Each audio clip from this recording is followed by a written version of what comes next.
Dinama ni Mayumi ang hangin na humahampas sa mukha niya habang umaandar ang bus na magdadala sa kanya sa Baryo Kamalig. Isang malaking desisyon ang kanyang ginawa at yun ay ang lisanin ang lugar kung saan siya lumaki at nahasa bilang isang kilalang antingera. Sa paglisan niya sa lugar na yon, ay tuluyan na rin kinalimutan ni Mayumi ang pagiging isang antingera dahil yun ang naging ugat upang patayin ng mga aswang ang buo niyang pamilya. Malaking banta kasi si Mayumi sa mga aswang at dahil hindi siya kayang patayin ng mga ito, ay ang pamilya niya ang pinuntirya ng mga aswang. Masakit para kay Mayumi na kaya niyang proteksyonan ang sarili niya pero hindi ang mga mahal niya sa buhay. Nang huminto ang bus, ay bumaba agad si Mayumi. Sumakay siya ng tricycle na naghatid sa kanya sa Baryo Kamalig. Ang lugar na yon ay ang bayang sinilangan ng lolo niya na nagturo sa kanya na maging isang mahusay na antingera. Naglakad siya hanggang sa marating niya ang lumang kubo ng kanyang lolo. Nilinisan ni Mayumi ang kubo na puno ng alikabok. Inayos niya ang mga dala niyang gamit. Tinanggap na niya na doon na siya maninirahan hanggang sa bawian na siya ng buhay. Sa pagod ni Mayumi sa mga ginawa niya, ay natulog muna siya kahit walang laman ang kanyang tiyan. Nagising si Mayumi dahil sa mahihinang pagkatok sa pinto ng kubo. Madilim na ang paligid, kaya alam niyang gabi na. Sa pagbukas niya, ay nakita niya ang isang baklang kahit gabi na, ay kulapol pa rin ang makeup sa muka. May dala yung mangkok na may laman na tinolang manok. Welcome to the neighborhood! Welcome to Baryo Kamalig! Sino ka? Ano kailangan mo? Magandang gabi. Dinalang kita ng tinola, ha? Ako nga pala si Venus. Bago ka lang ba dito? Nakita ko kasi na pumasok ka rito kaninang hapon, kaya sabi ko, finally, may kapitbahay na rin na Kes. At dapat lang tayo maging neighbor kasi parehas tayong beautiful. Hindi ako tumatanggap ng pagkain sa hindi ko kilala. Umalis ka na. Nakakaistorbo ka sa pagpapahinga ko. Isasarado na sana ni Mayumi ang pinto, pero mabilis siyang pinigilan ni Venus. Wait lang. Ito naman, ang sungit kagad. Gusto ko lang naman makipagkaibigan sa iyo eh. Ano nga palang pangalan mo? Hindi ko kailangan ng kaibigan. Alam mo, masarap ako magluto. At isa sa specialty ko, itong tinola. Native na ninakaw na manok ang ginamit ko rito, kaya masarap yan. Kaya, tanggapin mo na. Pa-welcome ko na rin yan sa'yo rito. Hindi ka ba marunong umintindi? Ang sabi ko, hindi ko kailangan ng kaibigan. Pero kailangan mo ng pagkain, ano ka ba? Sure ako na wala kang food. Ikaw din, mahirap kumilos ng gutom. Baka mapano ka. Ay, oo nga pala, may kanin ako. Gusto mo ba dalan din kita dito? Bakit ba ang kulit mo? Umalis ka na! Hindi ko kailangan yung tinola mo. Magsasalita pa sana si Venus, pero tuluyan nang isinarado ni Mayumi ang pinto. Nang marinig niya ang papalayong yabag ng paa nito, ay umupo siya sa sahig na kawayan at nagpakawala ng malalim na paghinga. Sa totoo, ay nagugutom na si Mayumi, ngunit mas pinili niyang hindi tanggapin ang pagkain ni Venus dahil alam niya na maaaring yun ang maging simula ng kanilang pagkakaibigan. Hindi masungit na tao si Mayumi. Ang totoo nga ay masayahin siya, pero kinailangan niyang maging masungit upang hindi magkaroon ng kaibigan. Ang pagkamatay ng pamilya niya ay nagdulot ng malaking takot sa kanya na lahat ng taong magiging malapit sa kanya ay malaki ang tsansang mamatay din dahil sa pagiging antingera niya. Kinabukasan, nagulat si Mayumi nang muli niyang marinig ang boses ni Venus sa labas ng kanyang bahay. Nang buksan niya ang pinto, ay naroon na si Venus na may dalang pagkain. Ikaw na naman? Ano na naman kailangan mo sa akin? Ay, ano ba naman yan? Ang aga-aga pero ang sungit-sungit ng peg mo? Alam mo, hindi ka magkakaroon ng jowa kung ganyan ka. Well, anyway, dinalang kita ulit ng pagkain para sa almusal mo. Sinangag, itlog at tosino na ako ang gumawa ha, take note. Sigurado akong magugustuhan mo itong tosino ko. Ilang beses ko ba sasabihin sa'yo na hindi ko kailangan ng pagkain mo? Oy, ano ka ba? Masama ang tumatanggi sa grasya. Sige na, tanggapin mo na to. Hindi ako aalis dito hanggat hindi mo to kinukuha. Matiim na tiningnan ni Mayumi si Venus. Ngunit kahit anong talim ang tingin niya rito, ay nanatili yun nakangiti. Naisip niya na kung tatanggapin niya ang pagkain na dala ni Venus, ay aalis na yon at hindi na siya guguluhin. Kaya kahit labag sa kalooban niya, ay kinuha ni Mayumi ang dalang pagkain ni Venus at mabilis na isinarado ang pinto. Ipinatong ni Mayumi ang pinggan sa lamesa at tinitigan yon. Napalunok siya dahil mukha talaga yung masarap. Kaya naman natukso na siyang kainin yon. Dagdag pa na hindi siya nakakain ng nakalipas na gabi. Nilantakan ni Mayumi ang pagkain ng nakakamal. Namangha siya dahil masarap talaga ang tosino. Balanse ang tamis at alat nun. Nagulat si Mayumi nang makita niya si Venus na nakasilip pala sa bintana at mukhang kanina pa nito pinapanood ang pagkain niya. Hoy, bakla! Anong ginagawa mo dyan? Mini-make sure ko lang, ateng, na kinakain mo ang luto ko at hindi mo itatapon. O diba? Tama ko, diba? Masarap yan. Oo na, masarap ang luto mo. Pwede ba umalis ka na? Mamaya na. Hihintayin ko pang matapos ka sa pagkain para dadaling ko na pag-alis ko yung pinggan. Akala mo ay isang unggoy na umakyat si Venus sa bintana para makapasok sa loob ng kubo. Humila ito ng isang upuan at humarap kay Mayumi. So ano? Pwede ko na bang malaman ang pangalan mo? Mayumi. Ako si Mayumi. Gasang ka talaga. Mula ako sa Malinaw. Tigil lang, kain ka lang dyan. Huwag mong isipin na nandito ako. Dahil sa gutom ni Mayumi, ay hindi niya napinansin si Venus. Nang matapos siyang kumain, ay agad namang nagpaalam si Venus. Dala ang pinggan nito.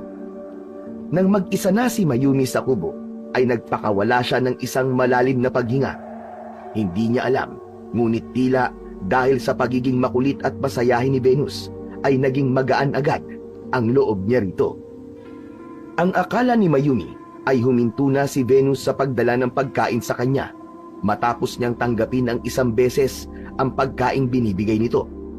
Ngunit simula lang pala yun, dahil sa halos araw-araw na pagdalaw ni Venus ay palagi itong may dalang pagkain. Hanggang sa tuluyan ng naging magaan ang loob niya kay Venus at doon na nga nagsimula ang pagkakaibigan nilang dalawa. Isang gabi, habang nasa bahay ni Mayumi si Venus, ay may sinabi ito na labis na gumulat sa kanya. Alam mo ba, friend? Marami talagang aswang dito sa Baryo Kamalig. Kaya dapat lagi kang alerto at mag-iingat. Naku, ako mabait ako, pero hindi lahat ng tao rito ay kagaya ko. Yung iba, magaling magpanggap, pero ang totoo, nagbabagong anyo sa gabi. Anong ibig mong sabihin? Maraming ang aswang dito. Hindi ka ba nakikinig? Hindi ako naniniwala sa mga aswang. Ikaw ang bahala. Basta, nagsasabi at nagpapaalala lang ako sa iyo. Tumahimik si Mayumi. Sinabi niya kay Venus na hindi siya naniniwala sa aswang dahil parte yon ng paglimot niya sa kung sino talaga siya. Ngunit sa loob-loob niya ay muling nabuhay ang takot na matagal niya nang gustong takasan. Isang umaga, naglalakad si Mayumi bitbit ang isang bayong na puno ng pinamili niya sa palengke. Sa ilang araw niya sa Baryo Kamal, ay nakahanap kagad siya ng trabaho sa bayan, sa tulong naman ni Venus. Ipinasok siya nito bilang tagapaglinis sa parlor kung saan ito nagtatrabaho. Tinuturuan din siya ni Venus na mag-makeup at manggupit ng buhok dahil ayon dito ay mas malaki ang sasahuri niya kung magkagaya sila ng trabaho. Unti-unti ay tinalikuran na ni Mayumi ang pagiging antingera at sinimulan niyang mamuhay na malayo sa dati niyang ginagawa. Sa paglalakad ni Mayumi ay natanaw niya ang pagkukumpulan ng mga tao sa isang malawak na damuhan sa gilid ng daan. Napuno siya ng kuryosidad kaya lumapit siya roon at tiningnan kung ano ang pinagkakaguluhan ng mga tao. Sa gitna ng kumpulan ng mga tao ay nakahandusay ang isang duguang katawan ng isang babae na wala ng buhay. Nakabukas ang mga mata nun na parabang puno yan ng takot bago ito namatay. Marami itong kagat sa iba't ibang parte ng katawan at sa itsura ng babae ay nahinuha agad ni Mayumi na aswang ang pumatay dito. Narinig ni Mayumi ang pagsasalita ng isang matandang babae. Ayon dito, umatake na naman ang mga aswang sa Baryo Kamalik. Biglang nanlamig si Mayumi. Naisip niya na mukhang napadpad siya sa lugar na may mas matinding panganib kesa sa iniwanan niyang lugar. Inalis na niya ang tingin niya sa bangkay at nagmamadaling naglakad pauwi. Pagdating ni Mayumi sa kanyang kubo, ay agad na nagtungo roon si Venus. Bakas sa mukha nito ang pagkabahala at takot.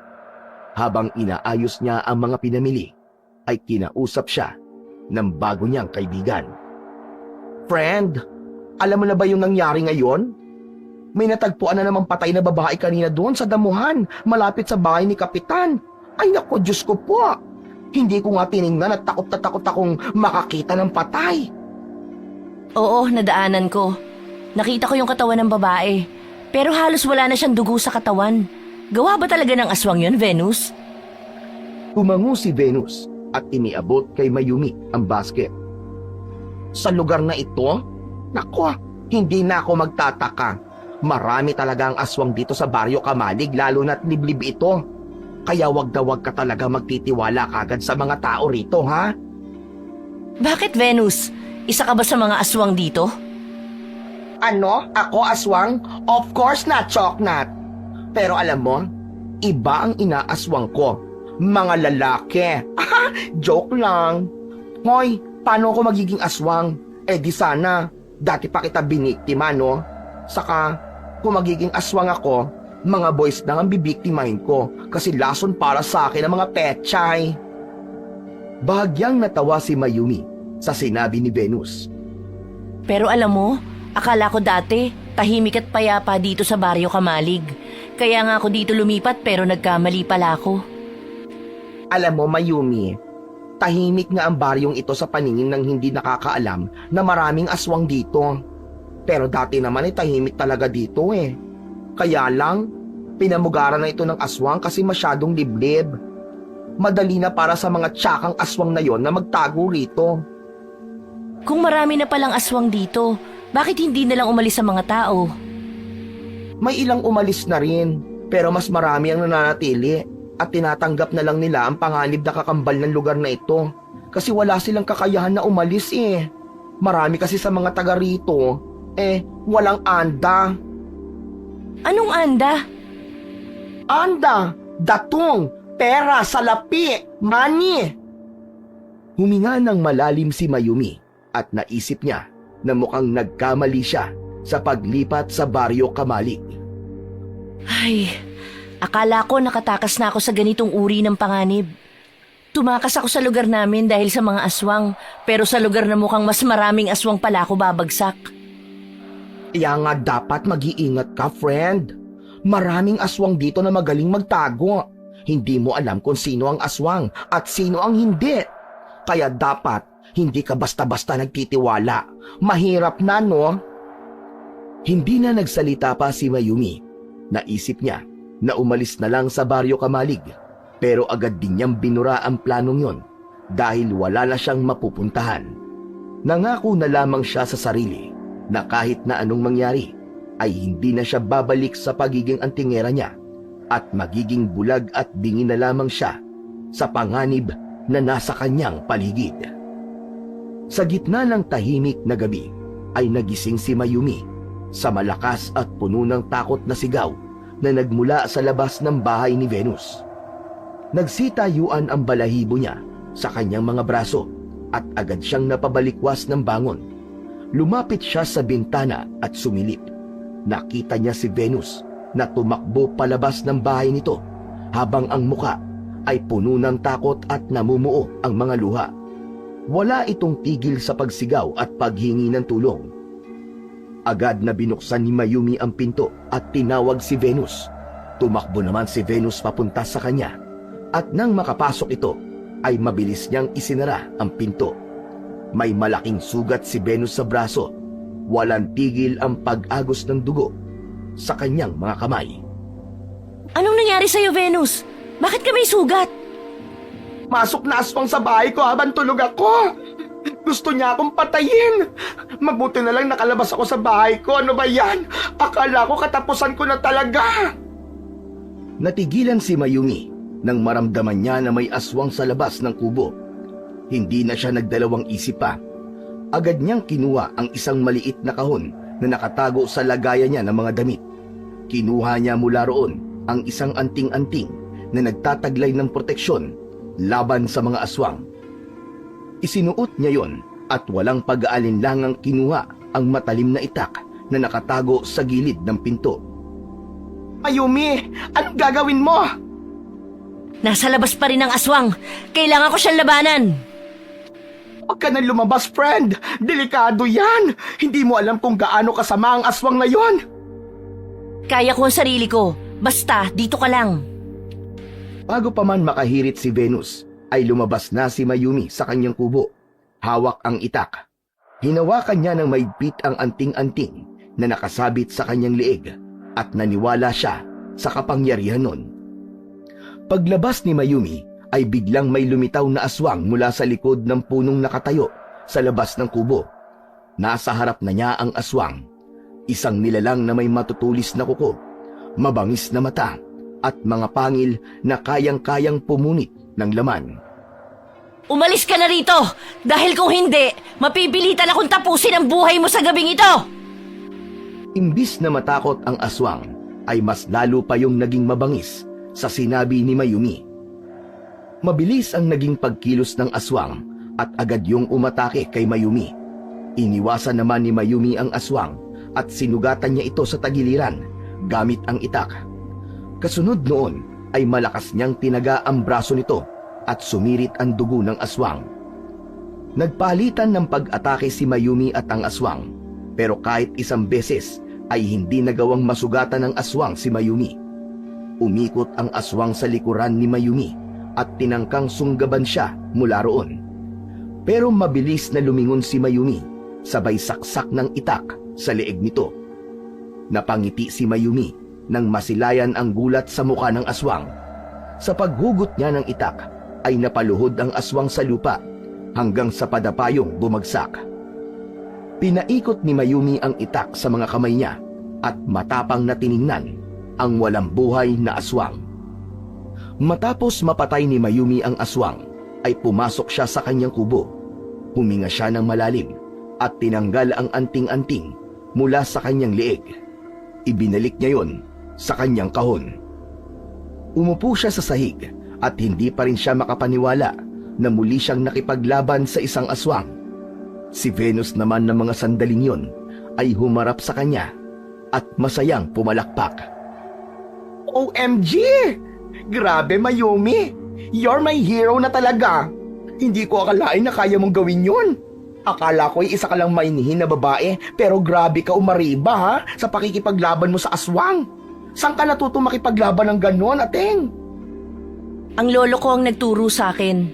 Bata pa lang ako, hinubog na niya ako sa paggamit ng anting-anting at pakikipaglaban sa mga aswang. Wala akong ibang alam na buhay noon kundi ang pagiging antingera. Wow! Bongga! Antingera ka pala kung ganon. Aba, hindi ko talaga inaasahan na may ganyang kang kakayahan ha. Bakit hindi mo naman kagad sinabi sa akin? Kasi tinalikuran ko na ang pagiging antingera at ang pakikipaglaban sa mga aswang. Kaya nga ako umalis sa lugar kung saan ako nakatira kasi kilala na ako ron bilang antingera. Bakit tumigil ka sa pagiging antingera, Day? Okay lang bang malaman? Dahil kasi sa pagiging antingera ko, nagalit ang mga aswang sa akin. Nakita nila ako bilang malaking banta. Kaya isang gabi, inatake nila ang pamilya ko. Pinatay nilang lahat ang mahal ko sa buhay at ayoko nang maulit yon, Venus. May awang tiningnan ni Venus si Mayumi. Hinawakan nito ang isa niyang kamay nang nangilid ang luha niya. Ayoko na ng ganong buhay. Ayoko nang maging sanhi ng kamatayan ng mga mahal ko sa buhay. Gusto ko na lang maging normal na tao. Isang simpleng babae na walang daladalang mabigat na responsibilidad. Kaya ba gusto mo ng tahimik na buhay dito sa Baryo Kamalig? Ganun ba? Oo, yun ang tanging hiling ko. Pero mukhang hindi ko na rin makukuha yun sa lugar na ito. Yung laban ko kanina sa aswang, huli na yun. Gusto ko na lang ng tahimik na buhay, Venus. Iintindihan kita, friend. Don't worry. Wala akong pagsasabihan ng bagay na yan tungkol sa'yo. Promise. Maraming salamat, Venus. Salamat dahil muli ako nagkaroon ng kaibigan dahil sa'yo. Matamis na ngumiti si Venus at binigyan siya nito ng mahigpit na yakap. Umawala na ang mga luhang pinipigilan niya nang maalala niya ang kanyang pamilya dahil sa naging pag-uusap nila ni Venus. Simula noon ay naging sunod-sunod na ang mga atake ng mga aswang sa Baryo Kamalig. Halos gabi-gabi, may balita ng mga taong nawawala o natatagpuang walang buhay. Ngunit pinilit ni Mayumi na wag yung intindihin. Mahigpit niyang kinakalaban ang sariling konsensya at pinaalalahanan ang sarili. Natalikuran na niya ang pagiging antingera at nawala na ang kanyang interes sa mga labanang kagaya nun. Isang umaga, pumunta siya sa palengke para bumili ng gulay. Habang iniisip ang sunod-sunod na pag-atake ng mga aswang at ang mga napapabalitang biktima, ay hindi niya namalayan ang isang lalaking pasalubong sa kanya. Nagbanggaan sila at tumilapon ang mga gulay mula sa bayong ni Mayumi. Ano ba yan? Bakit ba hindi ka tumitingin sa dinadaanan mo? Eh naku, pasensya ka na miss ha. Pero ikaw ang hindi nakatingin sa dinadaanan mo eh. Ako pa talaga sinisi mo? Agad na yumukod si Mayumi upang pulutin ang mga gulay. Nang tulungan siya ng lalaki, ay binigyan niya yon ng matalim na tingin. Huwag mo na nga akong tulungan. Kaya ko na to. Sa susunod, tumingin ka na lang sa dinadaanan mo. Pasensya na miss, hindi ko talaga sinasadya. Hindi pinansin ni Mayumi ang lalaki. Matapos niyang mailagay sa bayong ang lahat ng gulay, ay malalaki ang hakbang na naglakad siya pabalik sa kanyang kubo. Pag-uwi niya sa bahay, ay biglang bumalik sa isip niya ang lalaking nakabanggaan niya sa palengke. Hindi niya alam kung bakit naglaro ang gwapo ng muka sa kanyang isipan. Isang hapon, habang nagpapahinga si Mayumi sa kanyang kubo, ay may biglang kumatok sa pinto. Bumangon siya at sa pagbukas niya ng pinto, ay nakita niya si Venus na may malaking ngiti. Anong kailangan mo, Venus? Nagpapahinga ako. Amaya ka na magpahinga, friend. Sumama ka na muna sa bahay ko. Bakit? Anong meron sa bahay mo? Meron akong bagong boyfriend. Ipapakilala kita, tara na. Hay naku, hindi ako interesado. Alam mo namang hindi na ako nakikipagkaibigan sa iba, di ba? Naku, ikaw ha. Ang sungit-sungit mo na naman. Bago lang kasi siya rito, friend. Galing siya ng syudad at kailangan niya ng mga bagong friend tulad natin. Venus, hindi ako interesadong makipagkaibigan. Masyado ka naman suplada. Sige na, pagbigyan mo na ako. Makikipagkilala ka lang naman eh. Napabuntong hininga na lang si Mayumi at napilitan siyang tumango. Oo na, sige na, sasama na ako sa'yo. Alam ko naman na hindi mo ako titigilan eh. Sandali at magpapalit lang ako ng damit. Huwag ka na magpalit, Day. Okay na yan. Tara na. Wala nang nagawa si Mayumi nang hilahin siya ni Venus papunta sa bahay nito. Pagdating sa bahay ni Venus, bumungad agad kay Mayumi ang pamilyar na muka ng lalaki. Hindi siya maaaring magkamali, ang lalaking yun. Ang nakabanggaan niya nung isang araw na lalaki. Nang makita si Mayumi ng lalaki, ay ngumiti ito at kumaway pa sa kanya. Anong ginagawa mo ritong lalaki ka? Ay, wait lang. Magkakilala ba kayo? Hindi ko siya kilala. bakit para kang Amazona dyan na galit kay Jimmy ha, Mayumi? Mayumi pala ang pangalan mo. Ako nga pala si Jimmy. Hindi pa kami magkakilala, Venus. Pero nakabanggaan ko si Mayumi sa palengke. Nakakahiya nga eh. Kasi nilaglag ko yung mga gulay niya. Kaya, sorry ulit Mayumi ha. Hindi ko naman talaga sinasadya yun eh. Ay, mukhang itinadhana naman pala kayo magkita oh. Napakunot ang noo ni Mayumi at tiningnan ng masama si Venus. Tumigil ka nga dyan, Venus. Huwag mo nga ako itukso sa lalaking yan. Bakit, Day? Bagay naman kayong dalawa ha. Pareho kayong bagong salta dito sa Baryo Kamalig. Pero, malay mo, baka dito talaga kayo dinala ng tadhana. Kasi kayo ang para sa isa't isa, o di ba? Akala ko ba ipapakilala mo lang ako? Bakit napunta na sa tadhana na yan? Nagjo-joke lang naman ako, Mayumi. Sige na, pumayag ka na maging friend si Jimmy para dalawa na tayong friend niya, o di ba, para mas masaya. Si Venus, sana maging magkaibigan na tayo, Mayumi. Ayos na sa akin nakakilala lang kita, Jimmy. Pero wala akong balak na makipagkaibigan sa'yo. La, suplada na naman siya, oh. Siguro, kaya ayaw mo ako maging kaibigan, Mayumi. Kasi ang gusto mo ay maging kaibigan mo ko. Napakayabang mo naman pala talaga. Alam mo, Venus, uuwi na lang ako. Nagsayang lang ako ng oras dito eh. Imbis na nagpapahinga ako sa bahay. Diyan na nga kayong dalawa. Bahala kayo sa buhay nyo. Uy, ano ka ba? Patola ka naman. Nagbibiro lang naman si Jimmy. Wala akong pakialam. Basta, ayoko makipagkaibigan sa Jimmy na yan. Malikod na si Mayumi at naglakad palabas ng bahay ni Venus. Ngunit nang nasa bahay na siya, ay nabahala siya sa sarili niyang reaksyon kanina.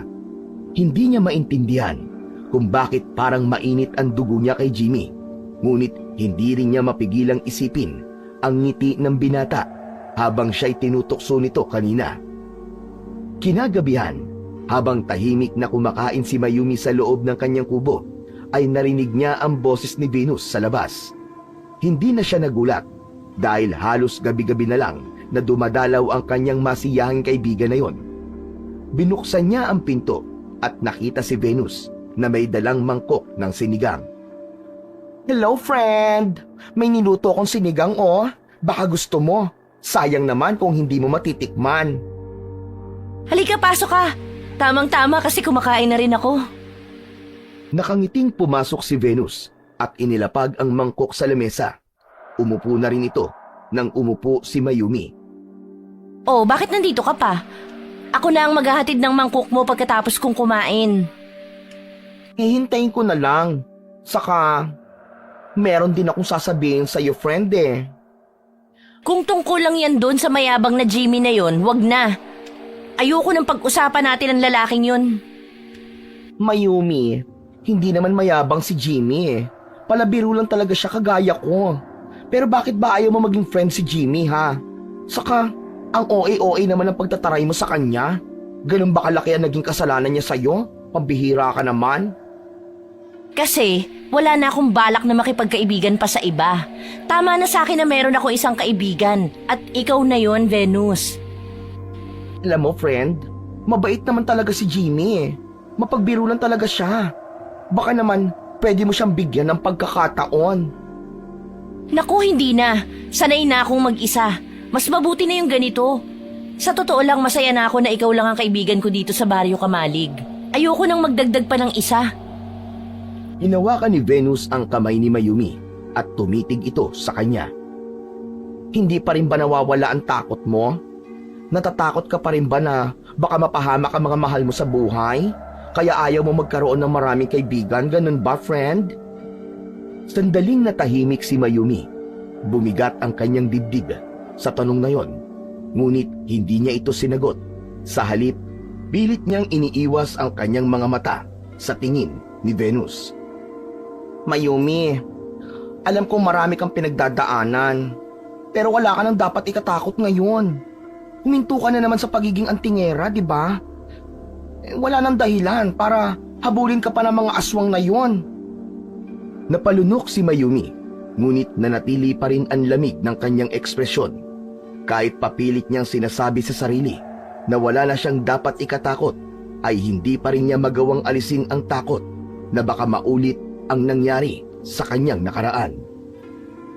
Tama ka. Natatakot pa rin ako eh. Pinili ko ang tahimik na buhay kasi ayoko nang maranasan ang mawala ng mahal sa buhay dahil lang nakikipaglaban ako sa kasamaan. Ayoko nang maranasan ang sakit na yun, Venus. Kaya sana, maintindihan mo ko kung bakit ayoko magkaroon ng maraming kaibigan. Naiintindihan ko naman ang nararamdaman mo, friend. Hindi naman masama na magkaroon ka ng bagong kaibigan, hindi ba? Saka kung habang buhay kang mabubuhay sa takot, baka hindi ka na maging masaya niyan. Baka pagtanda mo, saka ka magsisi kung bakit hindi mo i-enjoy ang life. May bahagyang pag-aalinlangan sa mata ni Mayumi habang iniisip niya ang sinabi ni Venus. Hindi niya maiwasang maalala ang lahat ng mga trahedya at sakit na dinanas ng kanyang pamilya dahil sa responsibilidad na iniatang sa kanya bilang isang antingera. O sige na, aalis na ako, friend ah. Pero bago ako umalis, gusto ko lang sanang sabihin sa'yo na sana bigyan mo naman ng pagkakataon si Jimmy na maging magkaibigan kayo. Ako na nagsasabi sa'yo, mabuting tao si Jimmy. Tumango na lamang si Mayumi at hindi na kumontra. Matapos magpaalam ni Venus, ay naiwan siyang nakatulala sa malamlam na liwanag ng lampara sa kanyang kubo. Tumitig siya sa mangkok ng sinigang na iniwan ni Venus. Habang iniisip ang sinabi ng kaibigan, ay naguluhan siya. Napaisip siya kung mali ba talaga ang patuloy na pagkulong niya sa sarili o may dahilan kung bakit sinasabi ng tadhana na subukan niya ulit magtiwala. Binalot si Mayumi ng mga alaala ng kanyang nakaraan, ng mga mahal sa buhay na nawala dahil sa kanyang pagiging isang antingera. Inakala ni Mayumi na dahil sa pagtataray niya kay Jimmy ay iiwasan na siya nito. Ngunit tila mas lalo pang nagkaroon si Jimmy ng kagustuhan na makilala siya. May mga araw na nagugulat na lamang si Mayumi na nasa labas na ng bahay niya si Jimmy at inaaya siyang kumain sa bayan. Ilang beses din itong nagpunta sa trabaho niya para ihatid siya pa uwi, ngunit lahat ng yun ay tinanggihan niya.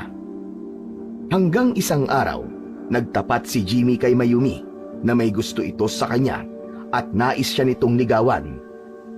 Isang malaking hindi pwede ang naging sagot kagad ni Mayumi.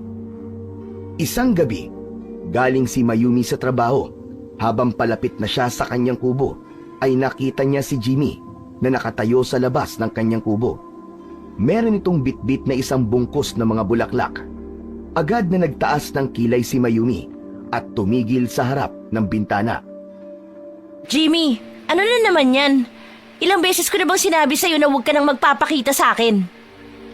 Ito naman, ang sungit kagad. Para sa'yo, Mayumi.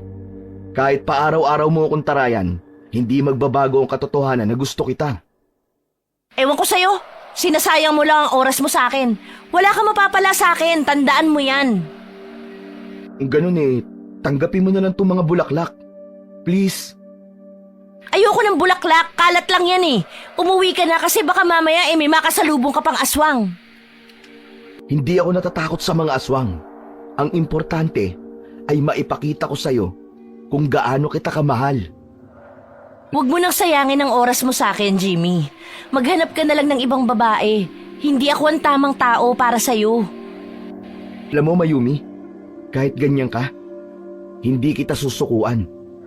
Kasi mahal na mahal kita. Kukontrahin pa sana ni Mayumi si Jimmy, pero hindi niya na nagawa. Umalis na kagad ito, dala ang bulaklak. Lumingin pa si Jimmy sa kanya at nakangiting pumaway na sinuklian ni Mayumi ng pag-irap. Sa mga sumunod na araw ay mas lalong naging abala si Jimmy sa panliligaw kay Mayumi. Kahit anong taboy at pagtataray naman ni Mayumi kay Jimmy, ay tila wala itong balak na sukuan siya. Isang gabi, nagising si Mayumi sa tunog ng gitarang naririnig niya mula sa labas. Sinilip niya ang bintana at nakita niya roon si Jimmy, ang tumutugtog ng gitara at hinaharana siya. Malalim na napabuntong hininga si Mayumi at hinintay niyang matapos ang pagkanta ni Jimmy. Nagustuhan mo ba ang kanta ko para sa'yo, Mayumi? Ako mismo nagsulat noon para sa'yo. Hindi ko nagustuhan. Ang pangit. Sintonado ka pa. Hayaan mo. Sa susunod gagalingan ko na. Kinakabahan kasi ako ngayon kasi first time kong gawin to . Wala nang susunod, Jimmy. Huling beses mo nang gagawin yun sa akin. Alam mo bang gabing-gabi na at nagpapahinga na ako? Istorbo ka! Pasensya na. Hindi ko kasi alam na tulog ka na, Mayumi. Saka wala kasing naghaharana ng umaga . Umalis ka na nga at tigilan mo na ang panliligaw sa akin kasi hindi kita sasagutin kahit kailan. Hindi na binigyan ni Mayumi ng pagkakataon na makapagsalita pa si Jimmy at isinarado niya na ang bintana. Sumandal siya sa dingding at hindi niya napigilan ang pagngiti nang dahil sa kilig. Yun kasi ang unang beses na may nagharana sa kanya. Kanina pa niya nais ilabas ang reaksyon na yun pero hindi niya magawa dahil ayaw niya yung makita ni Jimmy.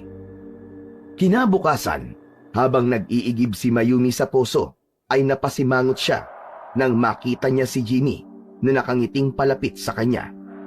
Nang binuwat niya ang 2 timba, ay sinundan siya nito. Aagawin sana ni Jimmy ang 1 timba kay Mayumi, pero iniwas niya yon kaya natapon ng kaunti ang tubig na naroon. Tingnan mo ang ginawa mo, Jimmy! Natapon na ang tubig! Inukuha ko na kasi pero iniwas mo . Yan, natapon tuloy. Ang hilig mo talagang manisi, ano? Una kasi magdadala ng 1 timba. Hirap ka na . Wag na! Hindi ko kailangan ng tulong mo. Umalis ka na nga!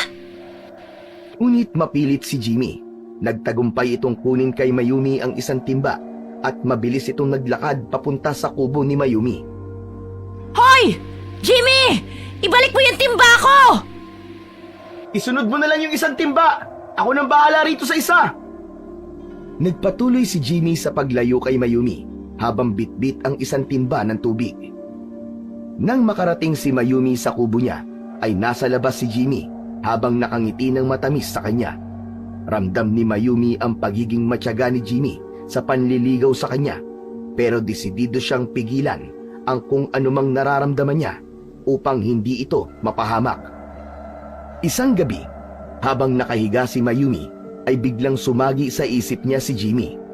Aminado siya na kinikilig siya sa mga bagay na ginagawa ni Jimmy para sa kanya at nakokonsensya siya sa pagsusungit niya rito. Ngunit kailangan niya yung gawin dahil naniniwala siya na yun ang tamang gawin. Patawarin mo ko kung hindi ko kayang suklian ang pagmamahal mo sa akin, Jimmy. Gusto ko lang masiguro ang kaligtasan mo. Dahil kung malalaman mo kung anong klaseng panganib ang naghihintay sa'yo kapag naging kasintahan kita, baka ikaw na mismo ang lumayo sa akin. Tumagilid si Mayumi at inisip niya na nasa tabi niya si Jimmy at nakangiti ito sa kanya. Ipinikit niya ang kanyang mga mata at umasa siyang mapapanaginipan niya si Jimmy. Humiling siya na sa panaginip na yun ay malaya na siya sa takot at masaya silang nagsasama ng lalaking itinitibok ng kanyang puso. Isang gabi, mag-isang naglalakad si Mayumi pauwi sa kanyang kubo. Galing siya ng trabaho at hindi niya kasabay si Venus sa pag-uwi dahil meron itong pinuntahan pagkatapos nila sa trabaho. Yumayakap kay Mayumi ang malamig na hangin ng gabing yun. Nakapokus ang mata niya sa dinadaanan niya. Maya-maya pa ay nakita niya si Jimmy na mabagal na naglalakad sa unahan niya. Binagalan ni Mayumi ang paglalakad upang hindi niya maabutan si Jimmy dahil sigurado siyang kukulitin siya nito kapag nakita siya. Habang nakatutok ang mga mata ni Mayumi kay Jimmy, ay nagulat siya nang may biglang gumalaw sa mga puno na nasa gilid ni Jimmy at mula roon ay sumulpot ang isang mabangis na aswang. Napahinto si Mayumi habang ang dibdib niya ay kumabog ng napakalakas. Maging si Jimmy ay napahinto rin sa paglalakad nang makita ang aswang sa unahan nito. Alam ni Mayumi na kailangan ni Jimmy ang tulong niya, ngunit hindi niya alam kung susugod ba siya o magmamasid na lamang dahil nangako siya sa sarili na hindi na siya muling makikipaglaban pa sa mga aswang. Napasinghap si Mayumi nang sinunggaban ng aswang si Jimmy at natumba ito. Nakita ni Mayumi ang dugo sa dibdib ni Jimmy matapos itong kalmutin ng aswang. Sa pagkakataon na yon ay nagdesisyon na si Mayumi na tulungan si Jimmy. Naghanap siya ng kahit na anong magagamit na armas. May nakita siyang mahabang kahoy sa gilid ng daan. Kinuha niya yon at mabilis na binali sa gitna. Nagkaroon ng matulis na dulo ang isang kahoy at yun ang naisipan niyang gamitin na sandata laban sa aswang. Hawak ang kahoy ay sumugod si Mayumi sa aswang. Walang ibang nasa isip niya kundi ang mailigtas si Jimmy sa aswang. Bitawan mo siya! Yumi!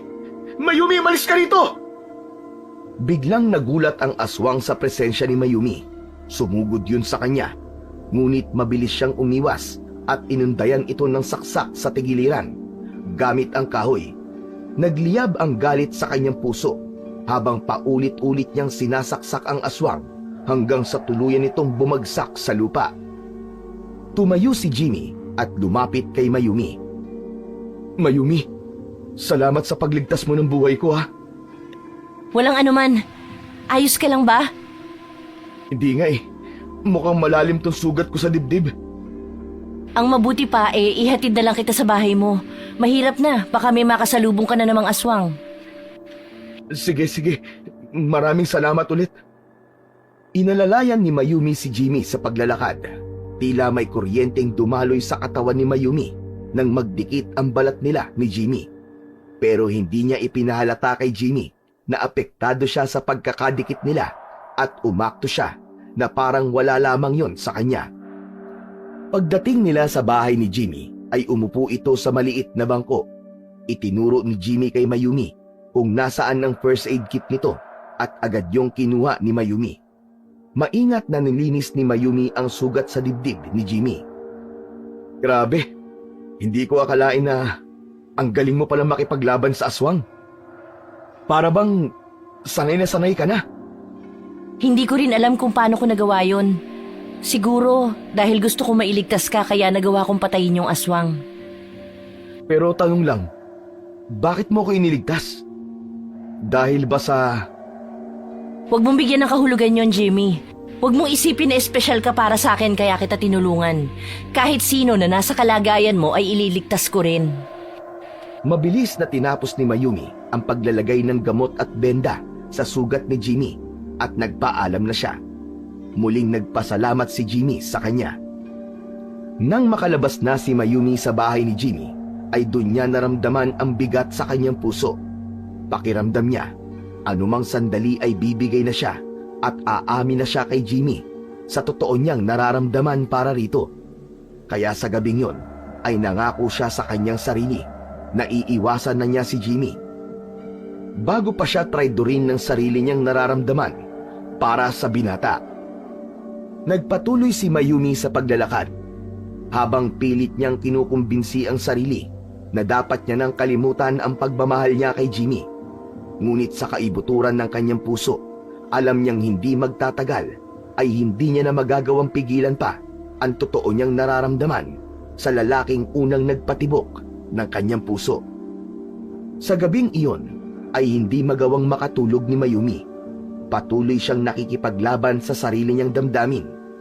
Nahinto ang pag-iisip niya nang marinig niya ang nakakakilabot na sigawan mula sa labas.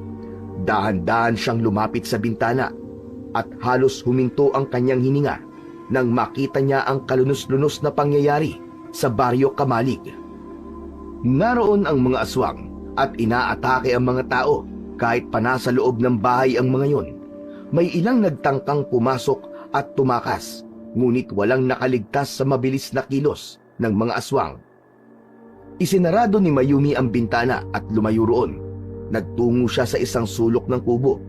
Umupo siya roon habang yakap ang kanyang sarili. Magkakasunod na naglaglagan ang kanyang mga luha. Nais niyang tumulong. Nais niyang labanan ang mga aswang at iligtas ang mga taga-Baryo Kamalig.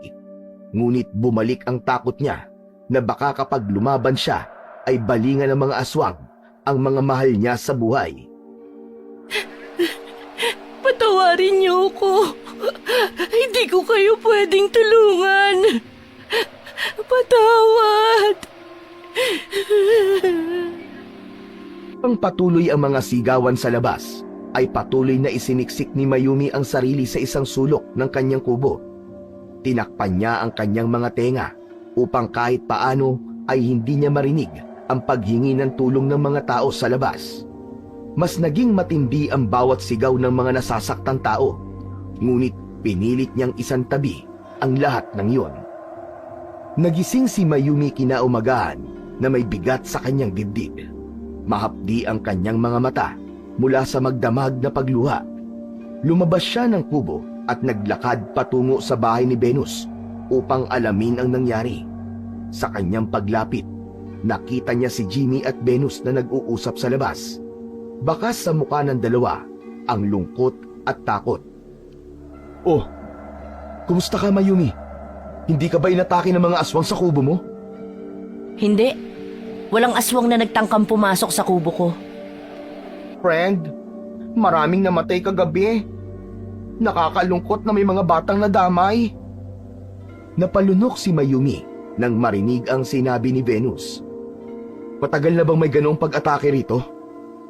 Oo, super tagal na talaga. Hindi na nga yata matatapos ang pag-atake ng mga aswang dito sa Baryo Kamalig eh. Nakakaloka na. Wala bang lumalaban sa mga aswang? Wala man lang bang sumubok tumayo para labanan sila? Wala, Jimmy. Lahat kami rito ay takot sa mga aswang. Lalo na't nasa paligid lang natin sila. Pugad ng mga aswang ang lugar na ito eh. Pero sana, kahit isa lang na tao rito ay magkaroon ng lakas ng loob na lumaban. Nagtama ang mga mata ni Mayumi at Venus. Ramdam ni Mayumi ang bigat ng mga salitang binitiwan ni Venus dahil alam niyang may ibig ipahiwatig ang kanyang kaibigan. Alam niyang siya ang tinutukoy nito na taong maaaring labanan ang mga aswang. Nakatitig si Venus sa kanya na parang may nais itong sabihin. Tila nagparinig ito ng mensahe sa kanya na siya lamang ang may kakayahang labanan ang kasamaan. Dahil sa labis na konsensya ay hindi niya nakinaya na magtagal pa roon. Kailangan ko na palang bumalik sa kubo ko. Marami pa akong gagawin. Hindi na siya naghintay ng sagot mula kina Jimmy at Venus. Mabilis siyang tumalikod pabalik sa kanyang kubo. Muling pumatak ang kanyang mga luha habang binabagtas ang daan pabalik sa kanyang kubo. Natakot si Mayumi dahil sigurado siya na hindi pa yon ang huling beses na magkakaroon ng matinding pag-atake ng mga aswang sa Baryo Kamalig. Hindi alam ni Mayumi kung magagawa pa ba niyang pigilan ang sarili niya na huwag makialam sa mga susunod pa na pag-atake.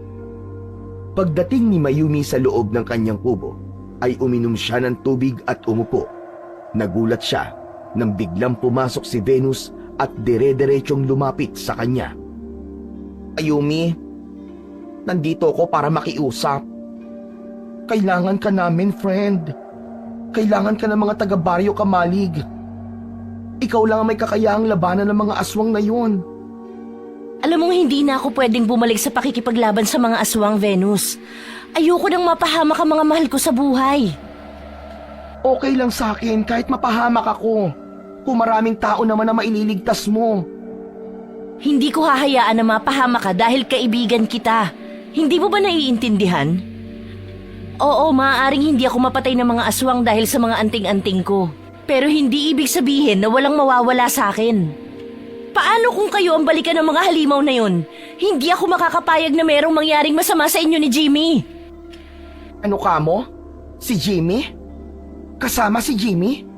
Oh, ang akala ko ba ay ako lang ang kaibigan mo? Aba, teka, sandali. Huwag mong sabihin na... Oo, Venus. Mahal ko na si Jimmy. Pero hindi ko kayang sabihin sa kanya. Hindi ko kayang ilagay siya sa panganib. Paano kung dahil sa akin mapahamak siya? Mayumi, hindi ka magiging masaya sa ganito. Mahal mo siya, pero itatago mo lang habang buhay? Naku, hindi tama yan. Patuloy mo lang sasaktan ang sarili mo hanggat hindi mo inaamin na mahal mo siya.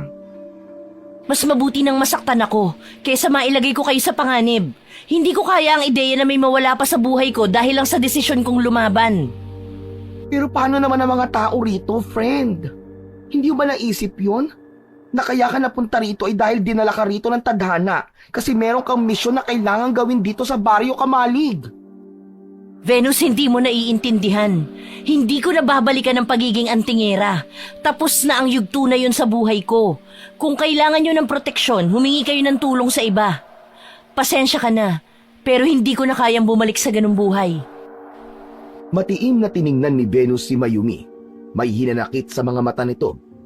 Naintindihan ni Mayumi kung bakit ganon ang reaksyon ni Venus. Nang makalabas si Venus, ay isinarado niya ang pinto. Sa kabila ng naging pag-uusap nila ni Venus, ay nanatili pa rin ang desisyon ni Mayumi na huwag makialam sa pakikipaglaban sa mga aswang. Nang sumunod na gabi, ay muling nagkaroon ng pagsalakay ng mga aswang sa Baryo Kamalig. Muling naririnig ni Mayumi ang mga sigawan at paghingi ng saklolo ng mga tao. Pinilit niyang pigilan ang sarili na huwag tumulong, pero paulit-ulit niyang naririnig ang mga sinabi ni Venus sa huling pag-uusap nila. Napapitlag si Mayumi nang bigla na lamang nahulog ang kahon na pinaglalagyan ng kanyang mga anting-anting at kumalat ang mga yon sa sahig. Natigilan si Mayumi at napatingin sa mga anting-anting. Naramdaman niya ang isang matinding udyok sa kanyang puso na tila isang bulong na nagtulak sa kanya upang kumilos.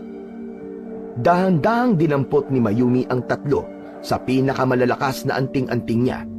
Ang anting-anting laban sa dilim, ang pangontra sa kapangyarihan ng mga aswang, at ang nagbibigay ng lakas sa sino mang may suot noon. Isinuot niya ang mga yon at muli niyang naramdaman ang paggapang ng kakaibang lakas at proteksyon sa kanyang katawan. Kinuha ni Mayumi ang itak at buntot ng pagi na matagal niya nang hindi ginagamit. Buong tapang na lumabas siya ng kanyang kubo. Nang sandaling iyon, ay buo na ang loob niya na bumalik sa pagiging antingera upang labanan ang mga aswang.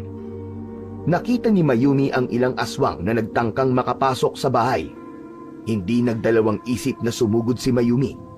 Sa unang aswang na lumapit sa kanya, ay mabilis niyang iniwasan ang matatalim nitong kuko at isang mabilis na taga ng itak ang pinakawalan niya na tumama sa leeg mismo ng aswang. Agad yung bumagsak sa lupa at nawalan ng buhay. Naging sunod-sunod ang paglapit ng iba pang mga aswang, ngunit isa-isa yung namatay at napaatras sa husay at tapang ni Mayumi. Sa bawat galaw niya, ay ipinakita niya ang kanyang kahusayan sa pakikipaglaban. Ang bawat galaw niya ay kalkulado at bawat pag-atake niya ay may isang aswang na bumabagsak at namamatay.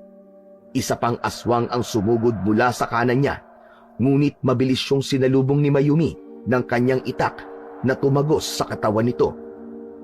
Hindi nagtagal, nagsimulang umatras ang mga natitirang aswang. Takot na takot ang mga yon kay Mayumi. Ang ilan ay hinabol pa ni Mayumi at sinubukan niyang patayin hanggang sa wala nang natirang aswang sa Baryo Kamalig. Nang matiyak ni Mayumi na wala nang aswang na natitira, ay nagmadali siyang bumalik sa kanyang kubo. Kasabay ng mabilis niyang mga hakbang ay ang kabog ng kanyang dibdib, hindi dahil sa takot para sa kanyang sarili, kundi dahil sa takot para sa mga taong mahal niya, sina Venus at Jimmy.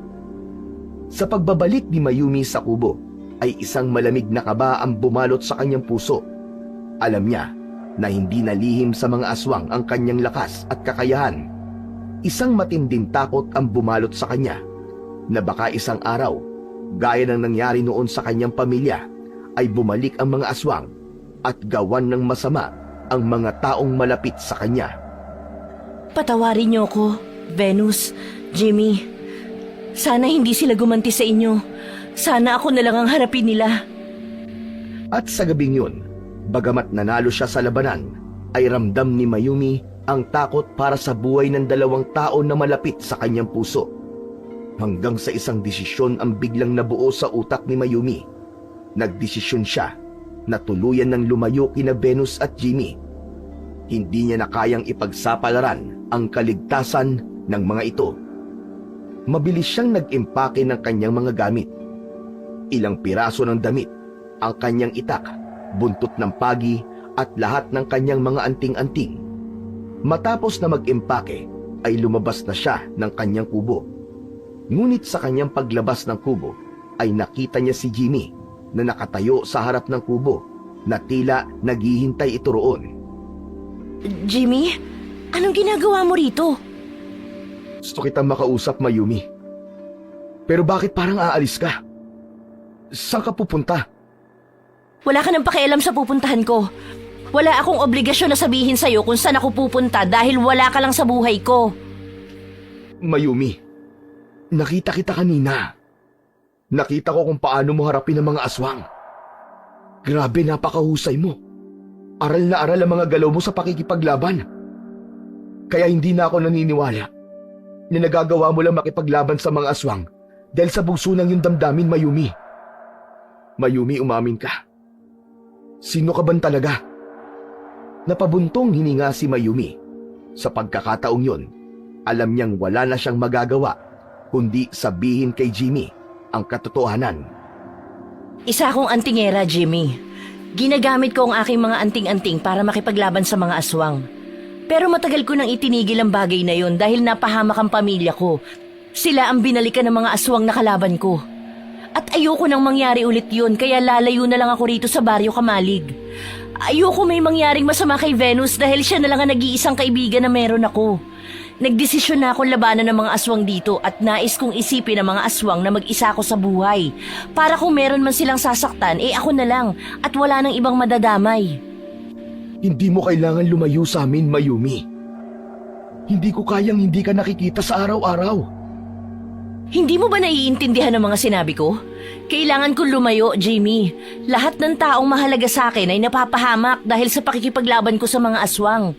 Baka kapag nalaman ng mga aswang na kaibigan ko si Venus ay may gawin silang hindi maganda sa kanya. Kung mananatili ako, baka ikaw at si Venus ang pag-initan ng mga aswang. Ayokong maulit ang nangyari nun sa pamilya ko. Ayokong pati ikaw ay saktan nila ng dahil sa akin. Natigilan si Jimmy sa sinabi ni Mayumi. Napanganga ito.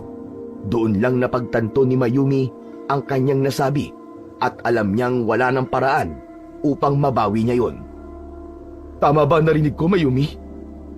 Hindi lang si Venus ang mahalaga sa buhay mo, kundi maging ako rin. Pakiusap. Huwag ka na magsinungaling sa akin. Kasi nahihirapan na akong alamin kung ano ba talaga ang totoong nararamdaman mo para sa akin. Ramdam ko na mahal mo ako, Mayumi. Pero iba ang ipinapakita mong pagtrato sa akin. Oo, Jimmy. Mahal kita. Pero mas pipiliin kong lumayo para protektahan ka. Mas mabuti nang hindi ako masaya, basta ligtas ka. Ganon. Hahayaan mo akong tulungan kang makipaglaban sa mga aswang. Kung talagang mahal mo ko, bakit hindi mo ko bigyan ng pagkakataong makipaglaban kasama mo? Mariin na umiling si Mayumi. Jimmy, kung talagang mahal mo ko, irerespeto mo ang gusto kong gawin at hahayaan mo ko sa desisyon ko. Mas magiging ligtas ka nang wala ako sa tabi mo. Tahimik na napatungo si Jimmy. Halatang mabigat ang kalooban, ngunit pinilit niya itong unawain. Ganon. Hahayaan na lang kita sa desisyon mo. Masaya na ako, Mayumi, na malaman ko na mahal mo rin ako. Paalam, Jimmy.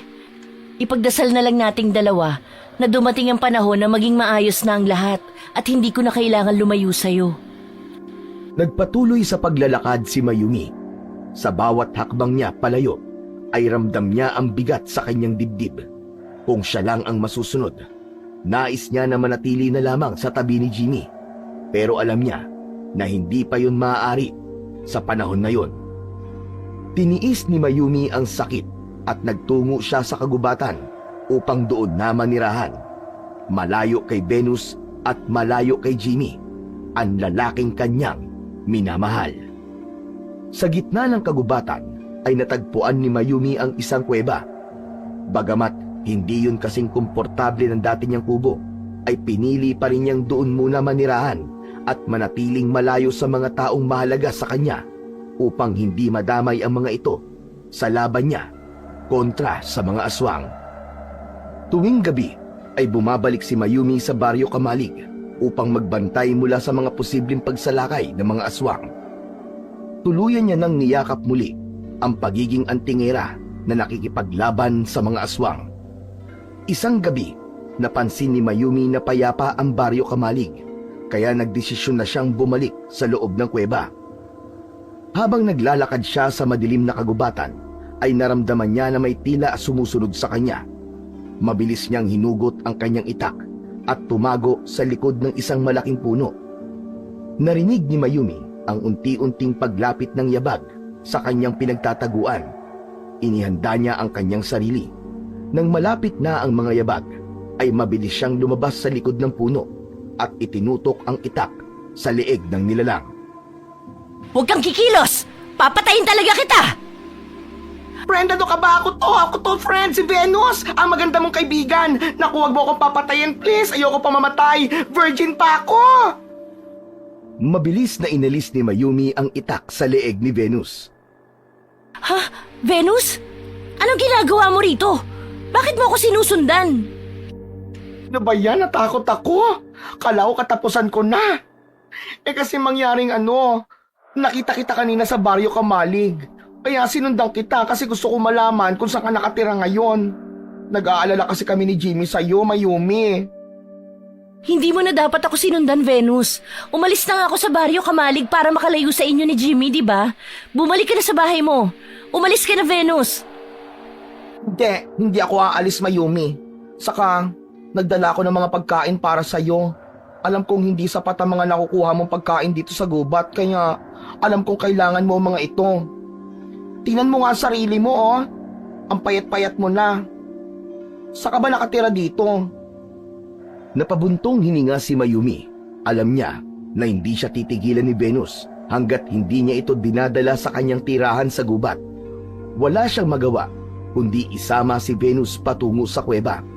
Tahimik silang naglakad habang si Venus naman ay palinga-linga sa masukal na daanan. Nang makarating sila sa kuweba, ay tahimik na tumingin si Venus sa paligid. Friend, paano mo natitiis na manirahan sa ganitong klase ng lugar? Nakakaawa naman ang kalagayan mo dito. Para kang daga. Ayos na sa akin ito. Kaysa malaman ng mga aswang kung sino-sino ang mga taong mahalaga sa akin. Mas pipiliin ko ng mag-isa dito. Gusto kong isipin ng mga aswang na wala akong mahal sa buhay at wala silang maaaring gantihan. Pero si Jimmy, palagi kanyang hinahanap, Mayumi. Halos araw-araw tinatanong niya ako kung may alam ako kung nasaan ka. Hindi siya tumitigil sa pag-aalala at paghahanap sa'yo. Venus, makikiusap ako sa'yo. Huwag mo sabihin kay Jimmy kung nasaan ako. Mas mabuti nang hindi niya alam. Umamin na kasi ako sa kanya na mahal ko siya, kaya sigurado ako na mas lalong titindi ang kagustuhan niyang malaman kung nasaan ako. OMG! Talaga ba? Umamin ka na kay Jimmy? Pero friend, naaawa pa rin ako para kay Jimmy. Kaya pala ganun na lamang ang kagustuhan niyang malaman kung nasan ka. Kasi alam na niyang mahal mo siya. Alam kong nasasaktan siya kasi hindi niya ako maaaring makasama. Pero alam ko rin na sa bawat araw na kasama ko siya, ay mas lalo lang siyang mapapahamak. Kung may bagay man akong natutunan sa pagiging isang antingera, yun ay ang lahat ng kapangyarihan ay may kapalit. At ang kapalit ng pagiging antingera ko ay ang paglayo sa mga taong mahal ko. Pero Mayumi, hindi ba't ang bawat tao ay may karapatang sumaya? At tao ka rin, kaya may karapatang ka rin maging masaya kasama si Jimmy. Mas mabuti nang isuko ko ang sarili kong kaligayahan kapalit ng kaligtasan niyo ni Jimmy. Hindi ko kayang makita si Jimmy o ikaw na mapahamak dahil lang sa pakikipaglaban ko sa mga aswang. Mas pipiliin kong maging mag-isa kaysa mawala kayo sa buhay ko. Okay, sige. Naiintindihan ko na. Kung yan ang desisyon mo, Mayumi, rerespetuhin ko yan. Pangako, hindi ko sasabihin kay Jimmy kung nasaan ka. Pero sana, tandaan mo ha, na hindi ka nag-iisa. Nandito kami ni Jimmy para sa'yo kahit na ano pang mangyari. Salamat, Venus. Sa ngayon, Ito lang ang paraan para maprotektahan ko kayo. Sapat na sa akin ang malaman na ligtas kayo. Kahit pa kailangan ko isakripisyo ang sarili kong kaligayahan. Alam mo, isa ka talagang tunay na bayani, Mayumi. Sobra ako napaproud sa'yo kasi kaya mong isakripisyo ang sarili mong kaligayahan para sa mga taong mahal mo. Masaya ako na naging friendship kita. Ano ba yan? Para tuloy na iiyak ako ngayon. Oy, huwag kang umiyak. Ang pangit mo kapag umiiyak ka, di ba? Loka ka. Nilait mo pa talaga akong bruha ka. Nagyakapan sila ng maigpit. Sa yakap na yun ni Venus ay naramdaman niya ang pag-asa na darating din ang araw na hindi niya na kailangan lumayo sa mga taong malapit sa kanyang puso. Pero habang hindi pa yun nangyayari, ay kailangan niya muna magtiis sa kalungkutan ng pag-iisa. Simula noon ay naging madalas ang pagdalaw ni Venus kay Mayumi sa kuweba. Dumadalaw si Venus kay Mayumi sa kuweba at palagi itong may dalang pagkain para sa kanya. Isang hapon, dumalaw si Venus kay Mayumi sa kuweba at gaya ng dati ay may dala itong pagkain para sa kanya. Friend, kumusta ka na? Lagpas ka na pala ng 1 week dito, no? Kahit paano, nasasanay na rin ako. Pero sana, matapos na rin ang laban kong ito para sarili ko naman ang mapagtuunan ko ng pansin. Wish ko lang, friend. Pero alam mo, Mayumi, napapansin mo ba? Simula nang umalis ka sa kubo mo, parang tumigil na mga pag-atake ng mga aswang sa baryo. Baka naman, pwede ka nang bumalik sa baryo. Baka natakot na sila sa'yo kasi nakita nila kung paano ka nakipag-fight sa kanila. Napansin ko rin yan, Venus. Pero ayoko maging kampante. Alam kong hindi basta titigil ang mga aswang, lalo na kung alam nilang may antingera na lumalaban sa kanila. May pakiramdam akong naghahanda lamang sila at nagbabalak ng mas malaking pag-atake. Kaya't hindi ko pa kayang bumalik sa Baryo Kamalig hanggat hindi ko nasisiguro ang kaligtasan ng lahat. Sa bagay, may point ka rin naman. Pero kung sakaling kailanganin mo kami, Jamie, ha? Nandito lang kami, huwag mong kalimutan yon. Huwag mong isipin na mag-isa ka sa laban na ito. Salamat, Venus. Alam kong nandyan ka palagi para sa akin. Pero yung pagdalaw mo sa akin dito at pagdadala ng pagkain ay napakalaking bagay na para sa akin. Si Jimmy pala. Kumusta siya? Ayon, palaging nagtatanong sa akin kung alam ko ba kung nasaan ka. Pero syempre, hindi ko sinasabi sa kanya na nandito ka sa kuweba. Basta, huwag mo sasabihin sa kanya kung nasan ako. Oo naman, no. Nag-promise ako sa iyo eh. O siya, aalis na ako. Baka abutan pa ako ng dilim sa daan. Mahirap na. O sige, mag-iingat ka ha, Venus. Maraming salamat ulit. Maswerte talaga ako dahil nagkaroon ako ng kaibigan na katulad mo. At sa bawat pagdalaw mo, mas lumalakas ang loob ko na labanan pa ang mga aswang. Natapusin ang sumpa ng baryo natin. Sana nga matapos na rin ito para naman matutukan ko ang buhay na nais ko. Hindi yung laging may takot sa dilim. Isang maigpit na yakap ang iniwan ni Venus kay Mayumi bago ito tuluyang umalis. Sa puso ni Mayumi ay patuloy siyang nagdarasal na sana ay makamit na ng Baryo Kamalig ang kapayapaan na nararapat para rito. Hindi lamang para sa kanila, kundi para na rin sa mga susunod na henerasyon na hindi na kailangan matakot tuwing kakagat ang dilim. Isang umaga, muling nagpunta si Venus sa kuwebang pinagtataguan ni Mayumi. Meron itong dalang pagkain at mga prutas para sa kanya. Habang nagpapasalamat si Mayumi, ay napansin niyang tila balisa si Venus. Nagdulot yon ng kaba sa kanya. Venus, ayos ka lang ba? May nangyari bang hindi maganda sa Baryo Kamalig? Wala naman, Mayumi. Pero may kasalanan kasi ako sa iyo eh. Sana mapatawad mo ko, friend. Kasalanan? Anong kasalanan? Ano kasi hindi lang ako nagpunta ngayon dito. Meron akong kasamang iba. Bago pa man makapagsalita si Mayumi, ay pumasok na sa kuweba si Jimmy. Bakas sa mukha nito ang pagkasabik. Mabilis na lumapit ang lalaki kay Mayumi at binigyan siya nito ng isang mahigpit na yakap. Jimmy! Salamat sa Diyos dahil ligtas ka, Mayumi. Gabi-gabi ako nag-aalala sa'yo kasi hindi ko alam kung nasan ka eh. Mayumi, sorry na talaga. Kasi naman nahuli ako ni Jimmy na lumabas sa gubat. Tapos, kinulit niya ako kung anong ginagawa ko rito. Ayaw niya akong tigilan hanggang sa sinabi ko na sa kanya ang totoo. Kung galit ka sa akin, pwede mo akong ipain sa mga aswang. Sige, carry lang. Hindi ako magagalit sa'yo. Hindi agad nakapagsalita si Mayumi. Kahit tapos na siyang yakapin ni Jimmy, ay hindi pa rin siya makapaniwala na nasa harapan niya ang lalaking itinitibok ng kanyang puso. Mayumi, hindi mo na kailangan magtago pa rito. Hindi na umaatake ang mga aswang sa Baryo Kamalig. Maaari ka nang bumalik doon at mabuhay ng normal. Kailanman ay hindi ako mabubuhay ng normal hanggat isa akong antingera, Jimmy. Pero sana, hindi ka na nagtungo pa rito. Hindi natin alam kung may mga aswang na nagmamasid sa inyo. Wala akong pakialam. Kaya kong ipagtanggol ang aking sarili. Ikaw ang inaalala ko kasi wala kang kasama rito.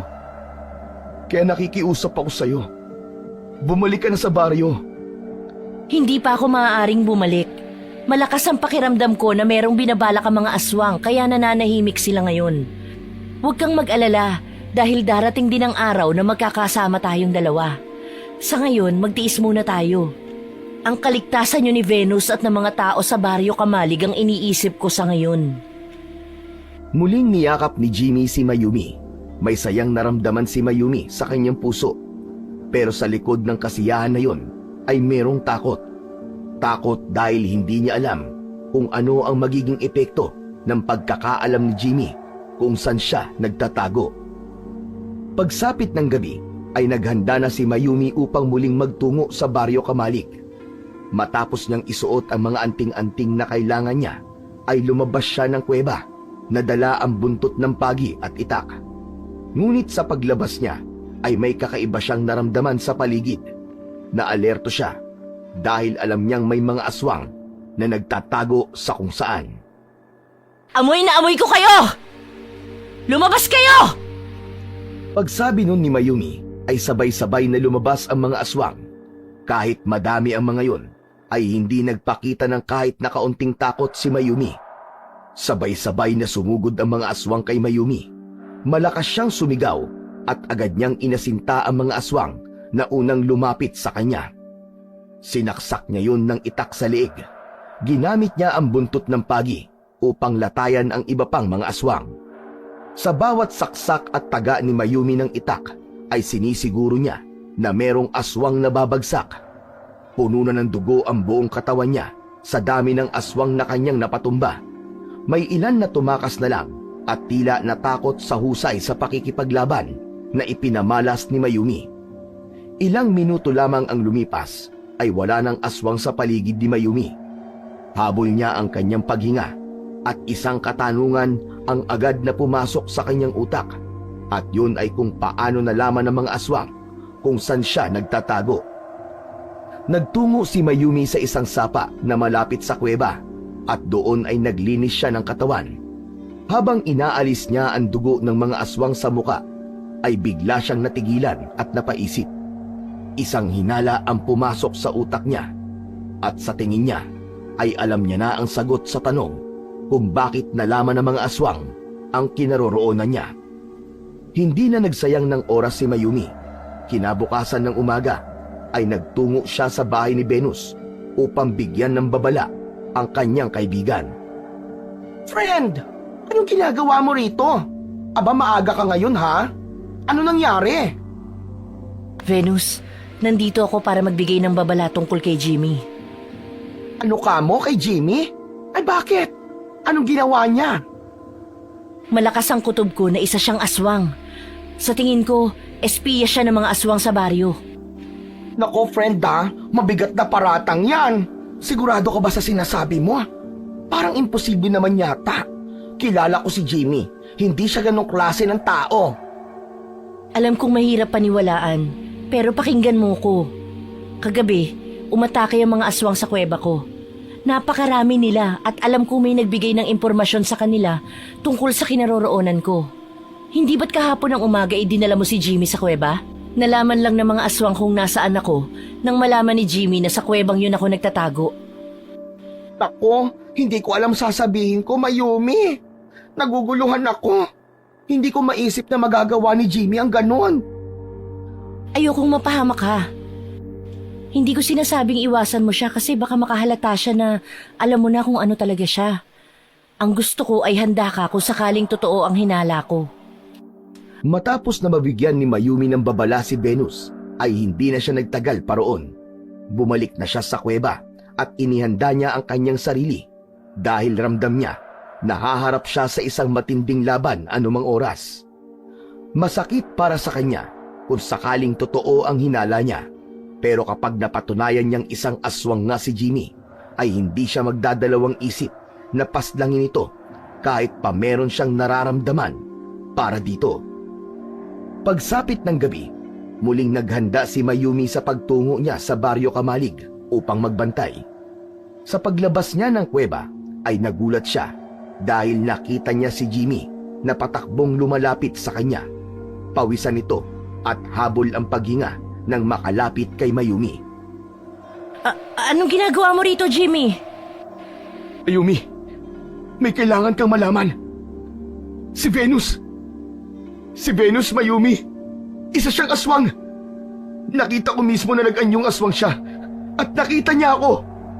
Sigurado ko na anumang oras ay darating siya dahil alam niya na sasabihin ko sa iyo ang sikreto niya.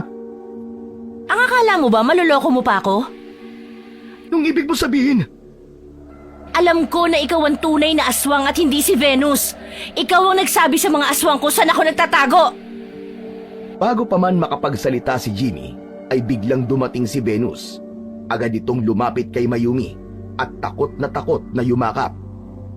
Huwag kang maniniwala sa kanya, friend, kahit anong sabihin ni Jimmy. Lahat ng sinasabi niya ay kasinungalingan. Nahuli ko siyang nag-anyong aswang. Tama ka nga, Mayumi, tama ka. Aswang nga yung hayop na yan. Sinungaling ka, Venus! Huwag mo nang linlangin si Mayumi. Tapos na ang pagpapanggap mo. Tama na, Jimmy! Kung inaakala mo na maniniwala ako sa'yo, nagkakamali ka. Mas matagal ko naging kaibigan si Venus at mas nagtitiwala ako sa kanya kaysa sa'yo. Naramdaman ni Mayumi na haharap siya sa isang matinding laban sa gabing yun at kailangan niyang protektahan si Venus. Hinubad niya ang isa niyang anting-anting at humarap siya kay Venus. Venus, isuot mo to. Proteksyon mo to laban sa mga aswang. Ano? Hindi ko na kailangan yan, Mayumi. Kailangan mo tong isuot para sigurado ako na hindi ka masasaktan ni Jimmy. Hindi na talaga kailangan, Mayumi. Kaya ko ipagtanggol ang sarili ko. Naging mapilit si Mayumi. Siya na mismo ang nagsuot ng anting-anting sa leeg ni Venus. Nagulat siya nang biglang sumigaw si Venus. Napahiga ito sa lupa at kumisay na akala mo ay sinisilaban. Kitang-kita ni Mayumi at Jimmy ang pagbabago ng anyo ni Venus. Unti-unting lumitaw ang pagiging aswang ni Venus hanggang sa tuluyan na yung naging aswang nang hilakbot si Mayumi sa kanyang nasaksihan.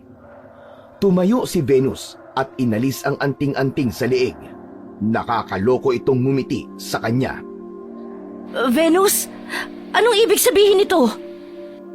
Bakit, friend? Hindi pa ba malinaw sa iyo ngayon? Isa ako sa mga aswang na nagtatago sa baryo.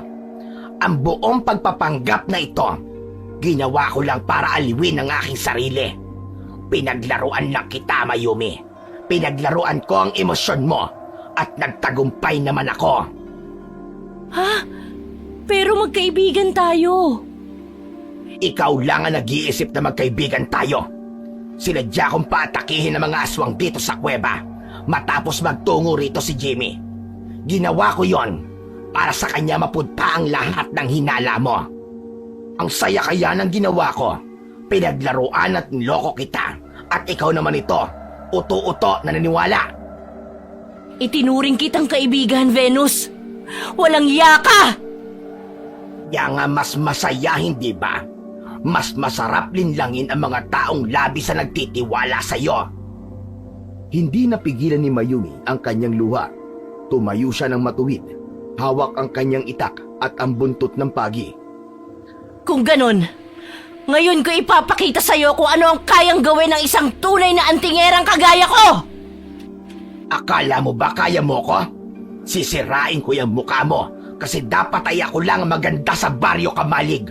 Anting-anting lang ang meron ka. Pero kapag wala yan, sino ka ba, Mayumi? Biglang lumitaw ang malalaking pakpak ni Venus. Nagsimula itong lumipad, paikot-ikot sa ere. O ano? Anong say mo sa pasabog ko na ito, ha? Ganon. Lumilipad ang beauty ko, Mayumi. Sumugod si Venus kay Mayumi habang ang mga kuko nitong kumikinang-kinang ay nakatutok kay Mayumi. Mabilis na umilag si Mayumi at tinaga si Venus pero hindi tinamaan ng itak ang baklang aswang. Lumapit si Jimmy kay Mayumi at kinuha nito ang itak mula sa kanya. Matiim nitong tiningnan si Venus na sa oras na yon ay nakatapak na sa lupa. Muling sumugod si Venus gamit ang matutulis nitong mga kuko pero naiwasan lamang yon ni Mayumi at isang malakas na hampas ng buntot ng pagi ang tumama sa mukha nito. Sinamantala ni Jimmy ang pagkakataon na yon at inatake nito si Venus gamit ang itak. Sinaksak nito si Venus sa tagiliran, napasigaw si Venus sa sakit at itinulak nito si Jimmy ng malakas na naging dahilan para mapaupo si Jimmy sa lupa. Agad na kinuha ni Mayumi ang itak kay Jimmy at sumugod siya kay Venus. Sinalubong niya si Venus ng galit na galit. Nang malapit na si Mayumi kay Venus, ay lumuhod siya at itinarak ang itak sa tiyan nito. Matapos yun, ay tumayo siya at ipinalupot niya ang buntot ng pagi sa leeg nito. Itinaas ni Mayumi ang itak at ibinaon yun sa dibdib ng aswang. Sa tapat ng puso nito, isinaksak yun. Nang hugutin niya yun, ay dumaloy ang dugo sa dibdib ni Venus. Bumagsak si Venus sa lupa at unti-unting nawalan ng buhay. Lumuhod si Mayumi sa tabi ni Venus at isinara ang mga mata nito at ibinigay ang respeto sa dating kaibigan na minsang naging bahagi ng kanyang buhay. Lumapit si Jimmy sa kanya at tinulungan siya nitong tumayo. Umiiyak na yumakap si Mayumi kay Jimmy. Hindi ko siya gustong patayin, Jimmy. Pero kailangan kong gawin yon. Kahit paano ay naramdaman ko na naging totoong kaibigan siya sa akin. Inawa mo lang ang tama, Mayumi. Hindi mo kailangan sisihin ang sarili mo.